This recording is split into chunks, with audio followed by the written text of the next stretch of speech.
can see na ang dami na po mga injustices. Ngayon para ipakita yung suporta ko kay Pastor, lalo na kami ng mga scholars dati, pinaaral kami ni Pastor. Oh no! Sa isang taus-pusong pakikipag-isa, maraming taga-suporta ni Pastor Apollo C. Kibuloy sa Davao City ang dumagsa sa ika-5 araw ng prayer rally sa KJC Kingdom Plaza. Nagsimula ang nasabing pagtitipon nitong Marso 20, kung saan dalangin ng mga ito sa may kapal ang hustisya para sa butihing pastor at sa buong kongregasyon nito sa kabila ng patuloy na pang-aalipusta at mga maling akusasyon laban dito. Muawit ta ug awit sa paghimaya o pagdaig sa tong amahan nga langit nun tungod kay mingdaog na ang amahan trudasan way makabuntog sa gahom sa amahan. Mauni ang kingharian nga atong gikahimutangan. Wow! Hallelujah! You pray, don't mind, 'cause you've held on with all of your might. Child, your cries have awoken the Master. Amen! Para sa mga miyembro, manggagawa, tagasunod at mga taga-suporta ni Pastor Apollo, isa itong inspirasyon sa kanila, ang kanilang pinagkukunan ng lakas at matibay na pananampalataya sa Ama, at ang mensahe ng butihing pastor ang siyang nagbago sa kanilang mga buhay at kanilang pagkatao.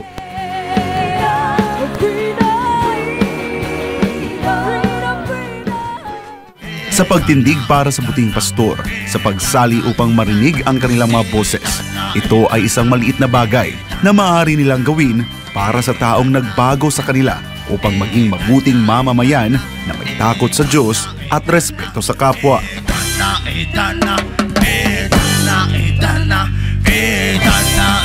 Nandito ako ngayon para ipakita yung suporta ko kay Pastor, lalo na kami ng mga scholars dati. Pinaaral kami ni Pastor, pinatapos ang pag-aaral.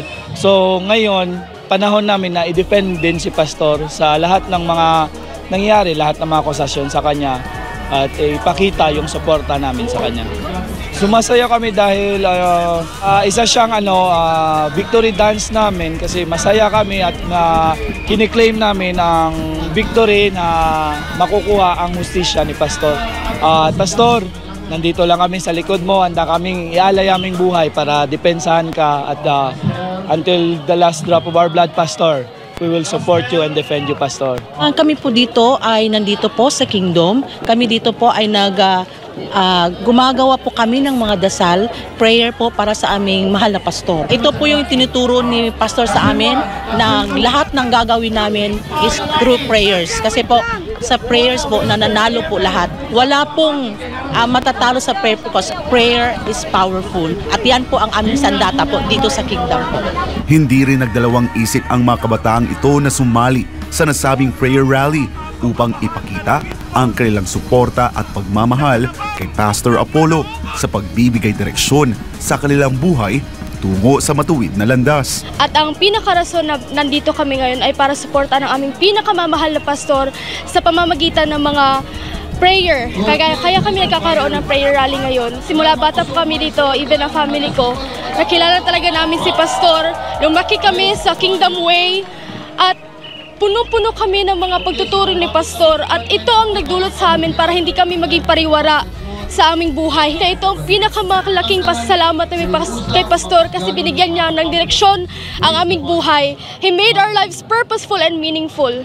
I am a Filipino youth and of course it is my freedom to express myself and there is no greater time than now na makisali po at makilahok dito as an expression of my support and our support to our beloved pastor. Right now kasi we can see na ang dami na po mga injustices and there is no time to be bystanders. We have to actively involve ourselves because we are not just protecting our religious rights, but I believe we are protecting our rights as Filipinos. Ito po yung, kumbaga, malaking privilege sa amin to participate prayer rally. Prayer changes things and we believe in the power of faith and prayer, especially right now because only God can change a heart of a person. Kasabay ang pananampalatayang naabot na ni Pastor Apollo at mga taga-suporta nito ang tagumpay. Ang tugon sa kanilang mga dalangin at pabor ng makapangyarihang Ama, masaya ang mga itong nagpupuri habang sumasayaw sa salyo ng tugtog bilang pasasalamat sa mga pagpapalang naghihintay sa buting pastor at sa buong kongregasyon. Para sa mga taga-suporta ni Pastor Apollo sa Davao City at sa buong mundo, isang dakilang karangalan at pribilehiyo ang makilalang kaisa nito, lalong-lalo na ang pag-alay ng kanilang buhay para sa kanilang pinaniniwalaan.